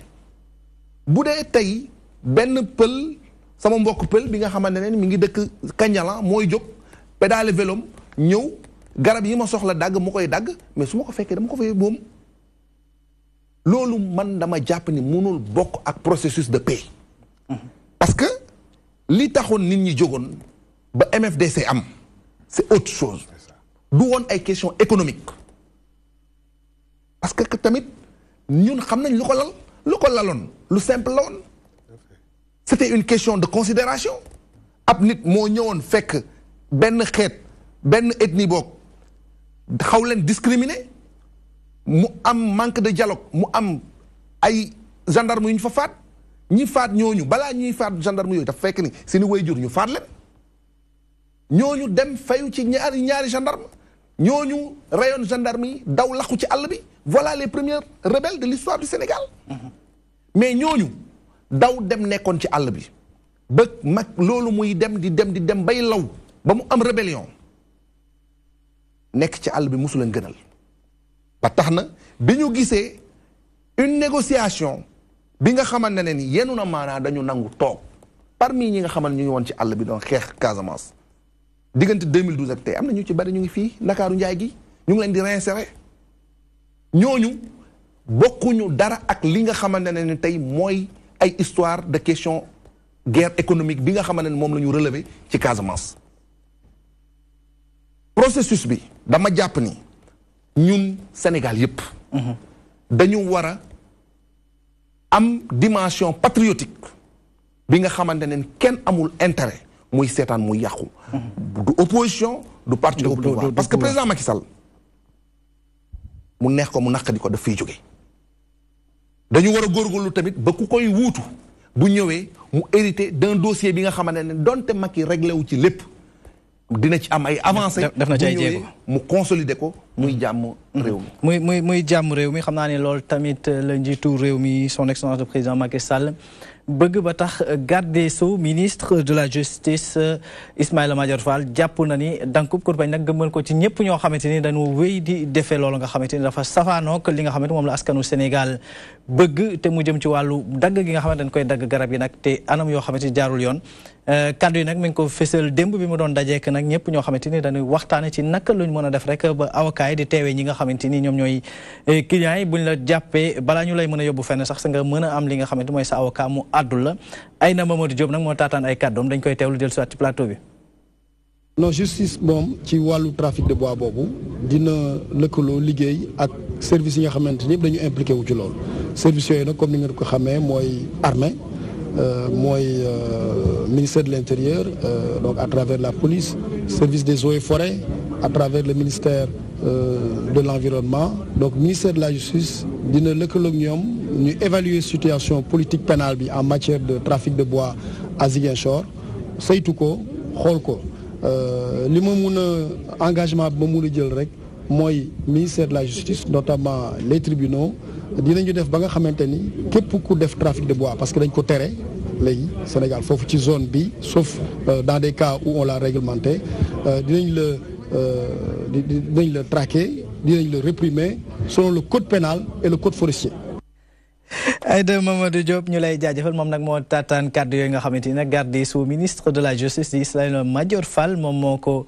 doon àddu jëmale ko nag ci ñi nga xamante ne dagg bant yi ci anam yoo xamante ni tegul yoon te état bu Sénégal taxaw nag ba criminaliser ko maanaam képp koo xamante ni daggate nga bant yi wala sax garab yi te anam yoo xamante ni teguwul yoon wala yoo xam ne dafa safaanook li nga xamante ni moom la nguurug Sénégal bëgg yoon dina dal sa kaw Aliou. Déjà par rapport ak sortie ministre de la justice garde des Sceaux war naa mën a dal seen xel ci genn wàll. waaw man dama yaakaar ne moom dafa réaffirmer peut-être l'engagement de l'État. du chef de l'État. par rapport au combat bi nga xam ne képp kuy citoyen quelle que soit leur appartenance politique mën nañ ko et mu nekk loo xam ne réaffirmer baax na la répétition et les pédagogiques du yàqu ma yaakaar ne loolu dafa nekk loo xam ne c'est une évidence aujourd'hui parce que nit si li nga dépendre mënoo ko bàyyi ñu koy saax-saaxee mënul nekk soo gisee sànq ma naan région de Casamance parce que Casamance li fay jógee dañ koy sentir peut-être impôts yi ñu jël si or bi ma ngay dem si keesu état peut-être ñu ngi si fay courant ñu ngi si fay ndox waaye man yoxos biy jógee Casamance maa ngi koy yëg diwtir bi jógee Casamance maa ngi koy sentir maanaam li fay jógee directement ñun nit ñi dañ koy vivre foofu moo tax may wax c'est un trésor intérêt commun la lii nga xam ne moom la ministre bi wax léegi engagé nañ ministre des forces armées ministre de l'intérieur et il y a 3 ministères qui ont été engagés dans le combat gis nañu ministre de l'environnement dem na fa àndax di dem di fa ñafe mais ñun li ñuy wax li ñu doon wax yëpp ñun coow li ñu doon indi yëpp pour lii bañoon am la ñun ñëpp d'accord si nañ ne coow li si bant bi la ñun yàgg nañ ko wax jóg leen bant bi wax nañ leen sax bu ñu toogee fekk ñaari at bu ñu sàgganee ñaari at ñetti at sax àll bi jeex parce que lu tax mooy ñàkk yëg ka nekk fañ la fekk la nga fa moom ñàkk la yëg jox la sa cër gisoon nga tey sàmmkat yi jël seeni sàmm ñu ne dugg na si toolu jàmbur dégg nga loolu dégg nga mool bi ne mool yi dañuy ñëw bëgg a jël suñuy tefes wala zone protégée bi ñu ñëw di fa napp question intérêt la parce que nag àdduna ku nekk da nga am sa intérêt te la nga am mooy sa bakken ma yaakaar ne li nga xam ne ñun ñëpp moo ñu war aujourd'hui du ma ne nag ñun la ñuy jàppale c'est ça mais wax dëgg yàlla ñun écologistes yi moom dafa ragal ne ñun fekk si nañ ñu. d'accord li ñu doon bañ yëpp Abdou bala ngay sori rek dafa am benn mbokku téléspectateur boo xamante ni ci jamono ji ñuy àddoo ma nga ca Touba Mbacké fa la ñuy woowee waaye bokk na ci ñi nga xamante ni dañoo jiite kuréel googu nga xamante ni moo tënk exploitant forestier yooyu la Abdoulaye Sow lañ ko woowee Abdoulaye ñu ngi lay nuyu. Abdoulaye Sow voilà boo mënee yokk kàddu gi tuuti rek déggante bi gën a neex. voilà dégg nga waxtaan wi ñu ngi jëmale ci li nga xamante ne mooy xew fa li nga xamante ne mooy ca Casamance ca gox boobu la ñu duppee ba fa ñu baree bari dut baaraam jëmal que ni exploitant forestier yi coow li ñoom ñoo dugg foo xamante ni déjà zone boo xamante ni zone rouge la woon waruñu foon dugg. Abdoulaye. waaw wax nga dëgg. tout d'abord maa ngi waaw. allo. allo yow rek la ñuy dégg ñëw rek la ñuy déglu. donc maa ngi nuyu ñooñu nekk ci plateau bi. ndax wax yi ma dégg yëpp waxi kilifa lañu. te wax nañu luy defar réew mi. maa ngi tamit associé ci ñoom ci tiis bi nga xamante ne dal na réew mi muy sunu xalifa bii fi jóge muy seen Sidi Maxtaar yàlla na ko sa borom yéegal ca àjjana yu kawe ya. allahumma amiin amiin. ñu ngi tamit ñaan sunu borom tamit ci yërmande bi mu def ko ñooñu nga xamante ne ñoo des ca Boffa. mbir mi nag mbir mu xaw a doy waar la. ndax situation bi mat na fanweeri at ci ginnaaw. te boo ko dee seet ñu ngi ko mu ngi continuer at mu jot rek mu am nu mu bindoo. situation bi ñuy wax tey ba tudd ci bant bi cosaan li nga xamante ne ci la bant bi commencé jóge Casamance di dem Gambie ca zone yooyu la tàmbalee. te dara warul lu ko lu mooy conflit bi. boo ko dee seet richesse su Casamance lu am solo la ci Sénégal. boo listé bant bi bu la neexee tamit nga listé kaju bi.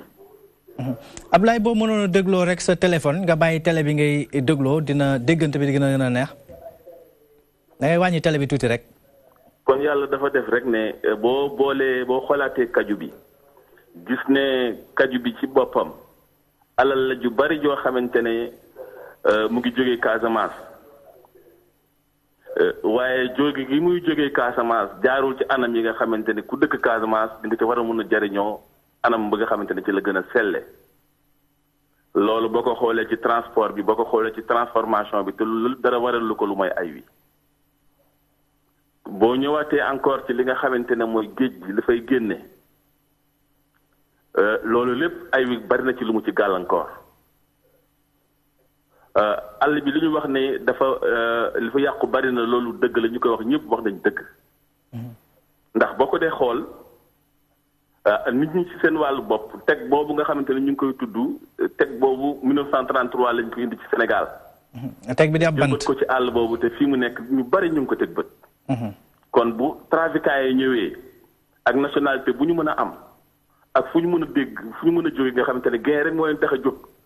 ñoom nan la ñuy def ba jariñoo loolu la ñuy seet li leen ko may nag mooy situation bi nga xamante ne mooy situation bi am ci dëkk boobu nga xamante ne Gambie ngi ci côtéem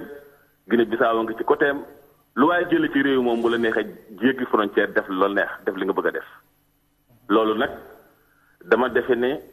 lii nga xamante ne am na boo faa keroog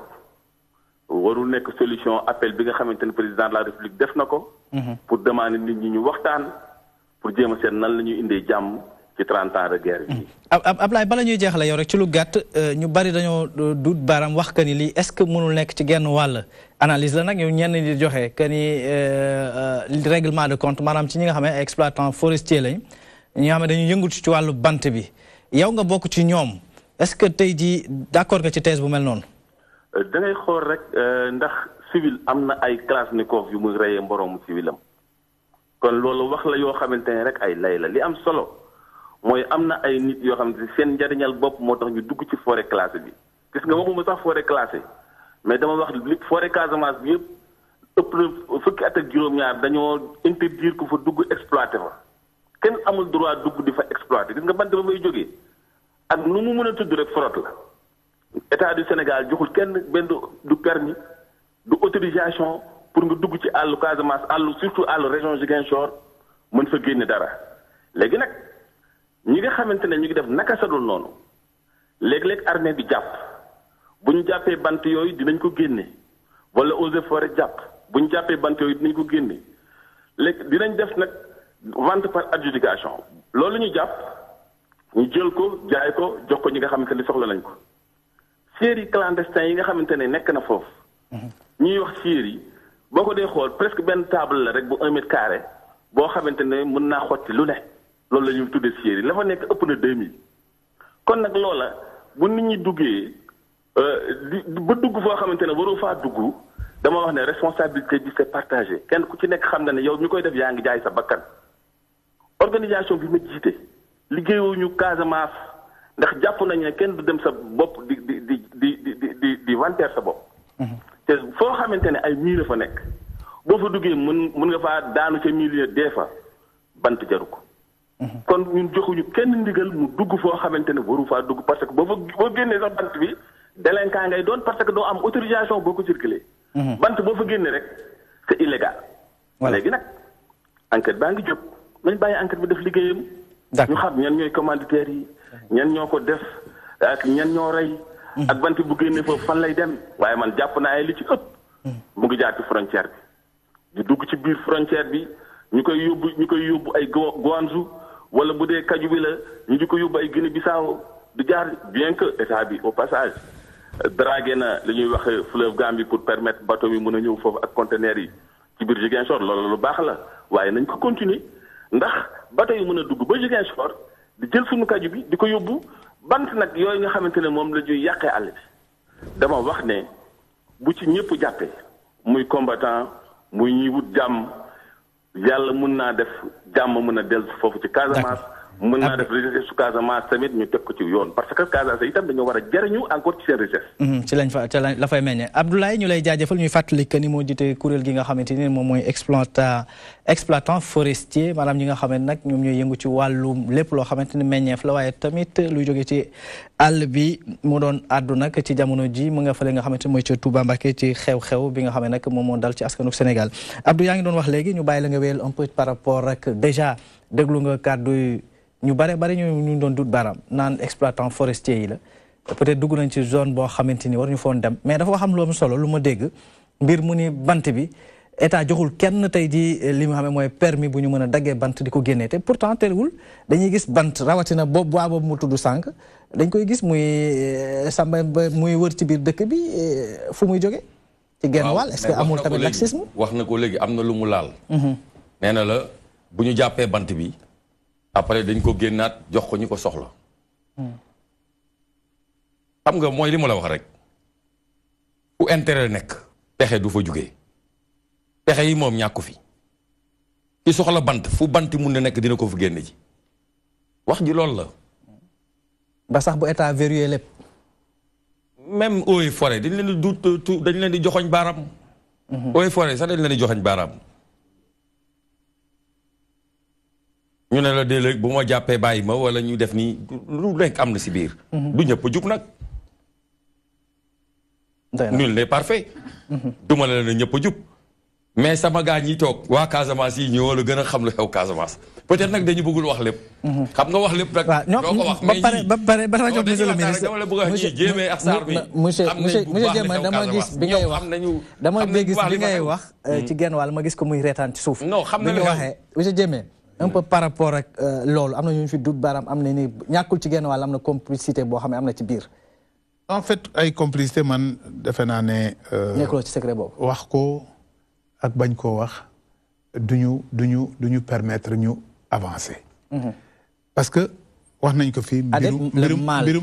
il faut diagnostiquer. couper le mal à la racine. il faut tamit ñu wax ko ni mbirum ressource la. ma jàpp ne rek dëkk yi. dëkk réew yi fu ñuy rawante ñi am seeni ressources exploiter ko de façon judicieuse jëriñoo ci ñeneen jëriñu ci je crois que ñooñu ñoo raw ñëpp ci dëkk yi donc bu la yàlla mayee parce que yàlla mooy maye ressources yi moo ko séddalee ci àddina bi bu la yàlla mayee ay ressources je crois que daf la ko may pour nga jëriñoo ci léegi yow nga xam ne yaay borom réew mi wala yaay borom dëkk bi wala yaay borom kër gi yaa xam yaay seet nan nga mën a exploiter ressource boobu jëriñoo ci ñeneen jëriñu ci je crois que ça c'est fondamental parce que ressource itam bu am te kenn exploité wu ko amul dootul ressource naan diw am na ressource exploité wu ko mais ñan ñoo ko war a exploiter voilà justement problème yëpp foofu la war a ne te ma yaakaar ne rek man sama gis-gis ak sama profession li ma jàngale ba keroog bi may retraite ci jàngale loolu laa mos a jàngale ressource dañ koy exploiter dégg nga donc pourquoi débat bi am Casamance par rapport ressource Casamance kenn waru koo laal loolu la exploitant bi wax te je crois que ñun ñëpp loolu la ñu wax c'est que situation bi ñëw en depuis 82 moo favoriser justement genre comportement yooyu te ñu koy encourager pour que mu gën a wéy c'est pour que ñoom ñu dugg jël ressources yi nag ñoo xamante ne yow comme yow loolu nga tal moom mu ñëw jël ressources yi doo ci jëriñu loolu nag la ñu war a def attention sa waay daw na sa question daw ma ko xam nga man xam nga ñoom kuréel gi mu bokk groupe bi mu bokk dégg nañ fi ay cadre wax ba ne ñoom mën nañu identifier ci genn wàll wax état wax wala procureur que ni ñii ak ñii ñoom ñoo fay def ñaawteef bi wala ñoo fay dagg bant bi. ils connaissent les autres. voilà donc. enfin si le procureur. je crois que man. procureur am na liggéey. waaw procureur am na liggéey. te état bi nee na dinañ def enquête. je crois que ñun ñëpp lu ñu war a def mooy encourager état bi wéyal enquête bi. te képp koo xamante ne am na loo ci xam. nga jàppale ci état bi pour que enquête bi def parce que am na yoo xam ne boo tax nga leen gën a xóot ni ko nit ñi diagnostic bi ñu ciy def parce que maillon la boo xamante ni bari na ñi ci tax dañoo bari lool wax naa ko sànq élage bi ma koy posé que ni dépassé na sax presque 3 régimes ñu ngi koy wax ci Abdou Diouf wax ko ci président Abdoulaye Wade ba tey jii ci président Macky Sall mu jot sënkam nag ñu wax que ni ñii tey jii ñoo fi nekk ñi nga xamante ni ñoom ñoo fi indi ñaawteef gi am ñoo xam ne jóg nañ tey jii ni xam nañu ñi nga xam ne ñoo fi indi ñaawteef gi waxuma ñaawteef gi fi am bërki démb mais ñi nga xam ne ñoom ñooy dagg bant beeg de garab yeeg yooyu ñooñ koy yaakaar naa ni war nañoo mën a dimbali état ci genn wàll ñu jëlee fi owe gi.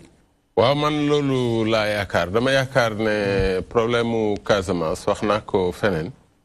problème crucial la pour tout le Sénégal et que tant que réglé wuñu ko je ne pense pas que ay pétrole wala zircon wala leneen mën ñu sauver ba ñu développer parce que réew mënu la am une partie du pays bu nekk en difficulté surtout situation de guerre ba pare ngay développer yeneen parties yi développer c'est pas possible donc au problème crucial bu ñu war a résoudre par tous les moyens ba tax na ni ñuy traiter région de Casamance warul la bokk sax ak ni ñuy traiter les autres régions c'est tout à fait normal parce que problème ba fa nekk moo tax ressources yëpp de manière générale dañu ko war a état daf ci war a veiller ci ñu gérer ko convenablement ressources yëpp laa wax moo xam bant boo daggee feneen la wala lu ñuy aaye même li ñuy bay sax da nga koy bay ci benn région ñu aaye nga transporter ko c'est tout à fait normal l'état fonctionne comme ça defe naa ni loolu dañ ci war a veiller ci région yëpp mais Casamance daf ci raw parce que dafa toll ci situation boo xam ne dafa am lu ñu fay tabax te tabax bi lu tuuti loolu ngay xeeb mën na ko yàq donc moo tax ma yaakaar ne c'est même patriotique képp ku xam ku bokk ci ñooñu nga xam ne ñooy exploité de manière clandestine et illégale nga dénoncer leen auprès de l'État mais je demande aussi à l'État parce que nous sommes des Sénégalais que drogue dañ ko fi aaye mais ab commissaire police génn na fii ne ci sunu biir am na ñuy jaay drogue am na ñuy sàcc am na ñuy jàpp ay sàcc ba pare am na sax ñu nekk ci gannaaw sàcc si loolu aussi on le sait c'est-à-dire que on est des Sénégalais xam nañ ne entre lii dañ koy aaye ak nit ñi nga xam ne sax ñoom la ñu sant ñu aaye ko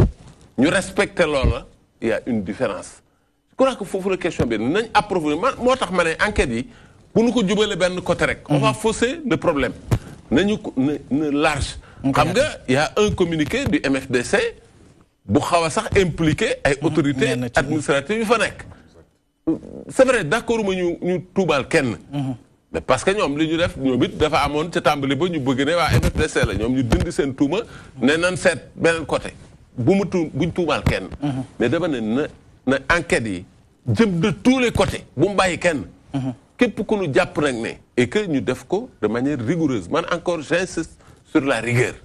bu ñu jàppee kenn ba xam ni kii ci la bokk ñu punir ko vraiment de manière dissuasive ça veut dire quoi ça veut dire que punition boo xam ne ëllëg ña koy seetaan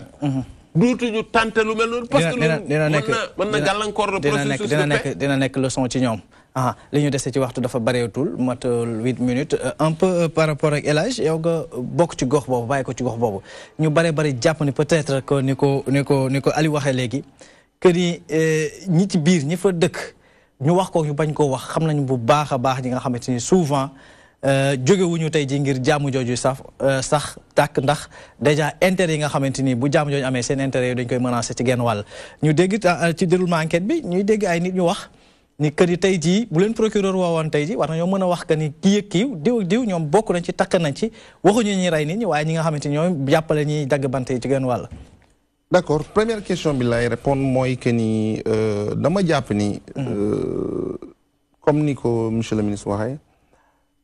dafa am ci benn côté bi nga xamante ne ni nguur gi def na ci effort mooy ci réconciliation bi entre MFDC ak état bi ba tax na ñu jot fi relevé accalmie biñ fi jot a moo ne ci wàllu woowu rek ci lu gàtt ñu bari jàpp que ni état day waxtaan ak ñenn ñi parce que MFDC buñ ci mooy wax ak ñu bañ ko wax lépp ñëpp jàpp na ñaari pàcc la yoo xamante ni yu fa nekk la état dafay privilégié di waxtaan ak kenn ki bàyyi keneen ki est-ce que kooku tamit mënul frustré wu tey taxawee amal beneen taxawaay. Je pense que doyen bi du ma bàyyi ma wax lu amul je pense que état amul intérêt di woote jàmm di dugal ñenn ñi di bàyyi ñenn ñi ci biti. loolu ñi koy wax mooy ñi nga xamante ne xamuñu dëggantaan ni négociation yi di demee. Il se trouve que naam mënuñu woowandoo ñëpp donc parce que mouvement bi ci boppam dafa dem ba benn instant mu am ay éclatement tey ñenn ñi il fallait d'abord faire un travail de sap wax ak kii wax ak sa morom ba pare d'abord négocier pour que ñoom ñu nangu toog d'abord seen biir. loolu xëy na nit ñi dañuy def benn lecture sommaire gis yaa ngi wax ak Salif Sadio gis Kourouma Sané mi ngi Paris nga ne zappé nañ ko mais non non non je pense que ñi nekk ci dossier bi ñi koy piloté depuis 2012 ay kilifa lañ te bu gëm naa ni que ni bu ñu matuloon kilifa tey ci li ñu àgg ci acquis duñ ci jot a àgg. di jàpp ni li ma doon wax sànq mooy que ni def nañu ay jéego yu bari ci waxtaan bi ak ci conciliation yi ba MFDC aussi nangu ci def effort mais xëy na du ma nee ni defuñu li war ci beneen côté bi mooy ñi nga xamante ne ni mooy thème bi ngeen teg mooy ñi am intérêt ci conflit bi maanaam est-ce qu'on a suffisamment mesuré le degré de nuisance de ñi nga xamante ne tey ñoom ñoo am intérêt coow li bañ a fay te ñooñu ñu jar a sóoraale lañ parce que bu ñu demee ba MFDC mu ni lii am ñun ça ne nous concerne ni de près ni de loin État du Sénégal woote à travers le discours du président de la République toute sa disponibilité pour consolider acquis bi donc war na am beneen troisième pàcc bi nga xamante ne war nañ ko rechercher troisième pàcc boobu mënul nekk keneen ki nga xamante ne ku dul ki nga xamante ne moo am intérêt pour xeex bi wéy mais pour ñi propos yi ñu fi dégg yu mel ni Pierre Atepa Goudiaby la dernière fois yëkkati man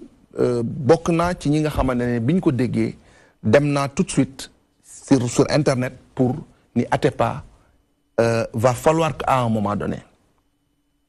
ñu xaw a dal parce que Casamance yow Mansour mi dëkk Pire ëppalewu ma la fa dara Pierre Atepa Goudiaby ëppalewu fa monsieur le ministre mi dara c'est un territoire sénégalais être organisé à travers un collectif ne donne pas le droit de pouvoir culminer à la tête des autres Casamançais man dama gëm ni tey lu Atepa xam Casamance am na ay kilifa yu nekk biir Casamance yu ko gën a xam loolu te pourtant jóguñu waxuñu parce que nag y a des positions yi nga xamante ne pour man du ay positions de républicain tey donte ñoom amoon nañ ko sax sachant que am na enquête bi nga xamante ne mi ngi nekk en cours li gënoon yenu maanaam mooy rapproché wu autorité yi nga xamante ne ni ñoom ñoo yor enquête bi di ko wéyal ñu jox leen ay pistes mais le simple fait di ñëw di ko tas ci place publique bi day am leneen lu muy nuru xam ko aussi mu nekk ki nga xamante ne ni nit ku bëgg a Casamance la parce que je le connais très bien lépp li nga xamante ne Casamance xewle na ci naqar wala ci bànneex da ciy jóg taxaw ci moom ak waa collectif bi mais de pareils propos daal bu mën a ñàkk je pense que mooy ci ñu jeexal rek ci Aliou un peu par rapport ak évolution li nga xamante mooy actualité bi les masques commencent à tomber suñ ko mënee waxee ci genn wàll am na déclaration ñu bare yoo xamante ni dañ koy regretter ci genn wàll parce que jàpp nañ ni au stade actuel des choses tul wax boobu la ñu war a waxee. waaw xam nga tamit réew boo ko bëggee tabax. sànq saa waay wax na ko pourtant moom moo ko wax nee na da nga koy teg si dëgg. tout à fait. alxaq wala kaana mu ran alxaq wala kaana bi nafsi. gis nga yonent bi sax bu waxul loolu lu mu def duñ ko xam. problème bi tant que yéen ñi ko xam waxu leen ko. du réglé yéen li ngeen xam dafa bari. li ngeen xam dafa bari du wax nga ko léegi Atepa gënul xam ñi fa nekk li fa xew. ba pare moom it mu ñëw ba pare moom it mu ñëw wax nga ko ne xam nañu lii te enquête mi ngi fii l'esprit républicain wax nga loolu yëpp mais terewul ñu ko gën a xam ñi nga fa. seeni problème yéen a ko mën a régler parce que seen xam-xam bi ngeen am moo ko war a régler man sax am na lu mu si jund ñeme naa ko nee naa la joxoñ nañ eaux et forêts joxoñ nañ administration monsieur le ministre wax na ko léegi. joxoñ nañu ay nit bu dee ñooñu la wax leen waaw am na wala amul parce que li ngeen di dund yéen xam ngeen ko mu ngi leen ko gën a xam ah li nga xam ne moo am solo waaw non monsieur le ministre voilà su ma juumee rek nga rectifié ma xam nga maanaam tey yàlla daf ñu boole parce que gis nga lii am nii gis nga yaayu 13 morts te bu ñu sàgganee ñaanuñu ko yàlla mun na am pire non 9 yëpp sax parce que ay 9 blessés li saa waay wax d'accord naa ko man dama ne la Olivier Damien wax na ma ko nee na ma saana ñun suñuy defar mool la ñu yor léegi mooy suñu arme négociation de paix bi boobu ba léegi avancé na ñii ñi am nañ jàmm tuuti nañu dëgg wax dëgg rek dara amu fa lu bari lii ñuy wax nii bois bi la ak yeneen ressources yu nekk si biir àll bi moo indi coow li te coow loolu yéen jàpp ngeen ba tàyyi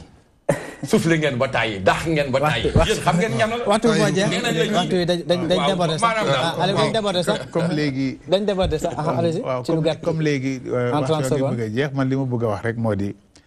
en tant que membre du GRPC ñun dañuy yaakaar ne phénomène bi am keroog boo fa te ñu mettitlu ko mënuñu ko ñàkk ñaawlu mais loolu peut-être dina nekk pour nous ak tous les Sénégalais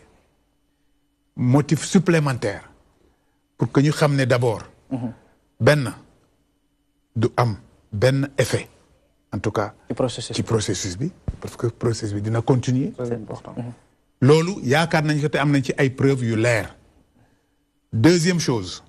ça appelle de la part de tous les Sénégalais plus de responsabilité. C'est important. Surtout administration boo xamante ne ñoo nekk côté région boobu. kenn ku nekk war nga nekk en veille permanente. parce que comme ni ma ko waxee. amul benn processus de paix boo xamante ne de temps en temps du souffrir. événement yu mel noonu donc ñu ñaan yàlla. ñun ñëpp ñu engagé wu pour que vraiment. lii nekk dans quelques instants. peut-être un vieux souvenir et que mu doon le socle ci ñu sukkandiku pour mën a yóbbu processus. merci beaucoup lii lañ amoon nag yéen tey indil leen ko ci seen émission bi ñu jagleel nag tey jii xew-xew bu la nga xamante ne moo amoon fële ci Casamance ñu ñaan yàlla rek mu yem fi lu mel ni moom mukk mu amati fii ci Sénégal ñu amoon mbégte doon dalal ci plateau bi nag Mouhamadou Bamba Ndiaye di ancien ministre ba pare bokk ci grand parti bu président Malick Gakou. Merci beaucoup pour la disponibilité monsieur le ministre, merci beaucoup d'avoir déjà fait le déplacement et encore même, dirais-je. Merci beaucoup à vous aussi, Ibrahima Ama Djemé, beaucoup de groupe du GRPC, du groupe de réflexion pour la recherche de la paix en Casamance. Historien là. Merci beaucoup. Merci beaucoup à vous aussi, Elhadji Sarr, des responsables Alliance pour la République, nek fele ci Ziguinchor, ba paré fam fay ndombay tank ndax lu jëm ci walu sport nek na ko ci taxaw bu baax ci fofu la ci gox bobu. Merci beaucoup Elhadji. Merci beaucoup à vous aussi, Aliou Sané, des écologistes, beaucoup de gens qui ont avec le ministre Ali Haïdar, du Samoulol Alamgui. Merci beaucoup à vous aussi, fidèles et chers téléspectateurs. Mention spéciale à l'équipe technique, qui a une coordination, préparation, émission bi. Maladi Dior Degdaye, alors bin Degmal, avec toujours le même plaisir.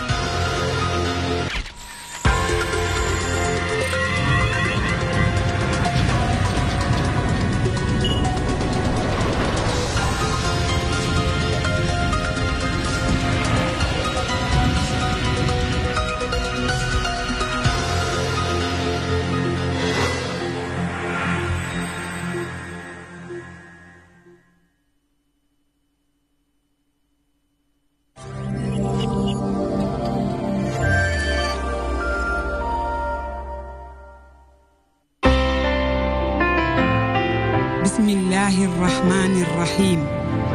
لا إله إلا الله لا إله إلا أنت الله أكبر الحمد لله